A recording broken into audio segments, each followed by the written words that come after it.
I'll wait for the jet to pass.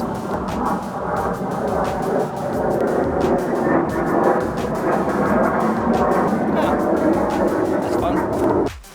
This is the base of the Sunday Afternoon Boulder. There's a pair of bolts on top for top roping this Flake system, which is good practice for thin hands crack. If you're working on something like Baby Robbins or Robbins Crack, this is worth jumping on for a few laps. There's a crux up high that's going to require some good jamming, so give it a shot. If you feel confident bouldering the grade, it's worth trying, but the landing's not so hot. You can check this out. Yikes! Don't want to be landing on that. So the pad's just going to kind of be there to sit on to change my shoes. So yeah, it's worth trying.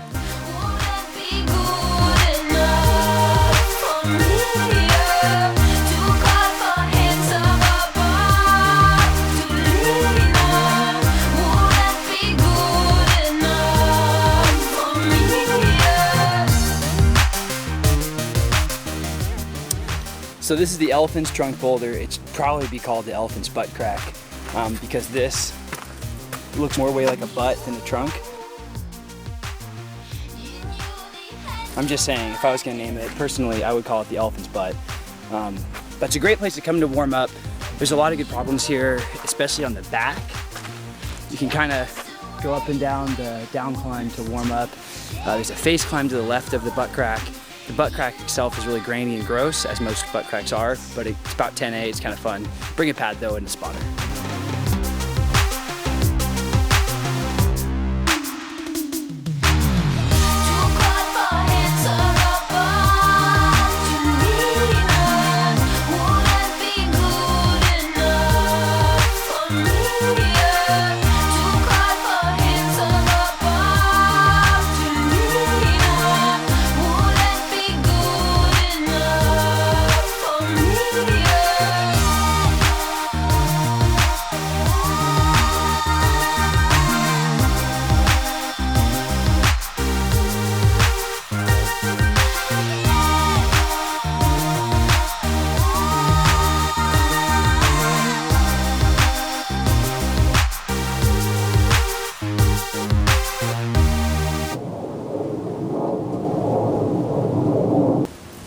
This is in the Baby Robbins and Jaws area. It's a great circuit for getting in a lot of thin hands, hand cracks, finger cracks, all kind of packed into one nice spot with a lot of shade, which is good for hot days like today. First thing you want to do is warm up. There's a handful of easier warm-up climbs. There's a 5-6 hand crack, bicep face stuff. There's Flake, a bit stronger. Baby Robbins is a good warm-up. Or even Robbins Crack on the hike up if you're working something like Jaws. But there's a ton of options as well as a lot of thin face climbing. So definitely worth checking this area out. As far as footwear, most modern climbers spend a lot of time in the climbing gym, which makes them very strong, but requires a certain type of footwear. The bouldering, sport climbing, face climbing footwear is going to have a very baggy toe box. It's going to be nice and thick up there to press down the edges. That's a great thing to have, but when you're jamming your toes and cracks, you actually want a much more thin toe profile. It doesn't really matter what the brand is, so long as your feet are kind of straight. You know, don't go, oh, this is the one shoe to get, or that's the one shoe to get. Just make sure your toes are straight and that the profile is low. If that's true, then you can go stick them in some cracks. Pick up a pair of thin toe profile shoes and start jamming them away. Yeah.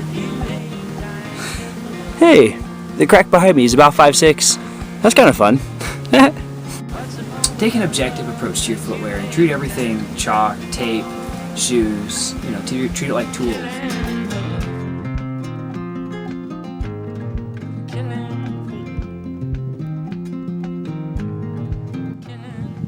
I'm at the base of the wide crack across the street from the cave. The cave is directly across the corner right over here, so it's pretty easy to find. Just go to the cave near the top of Mount Woodson, turn around, you'll see this big wide square. You've got a heart filled with passion. Will you let it burn for hate or compassion? What's the point if you ain't that good for love?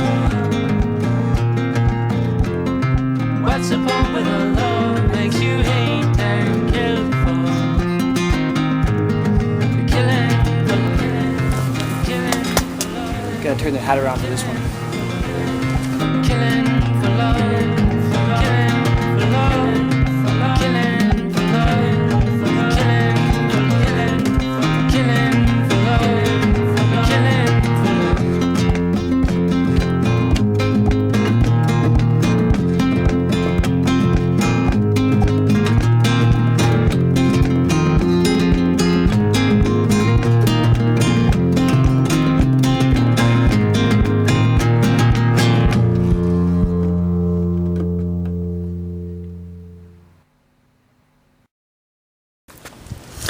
Keep in mind, if you're going to treat an area like your backyard, better take care of it or the homeowners association. Oh, what's that?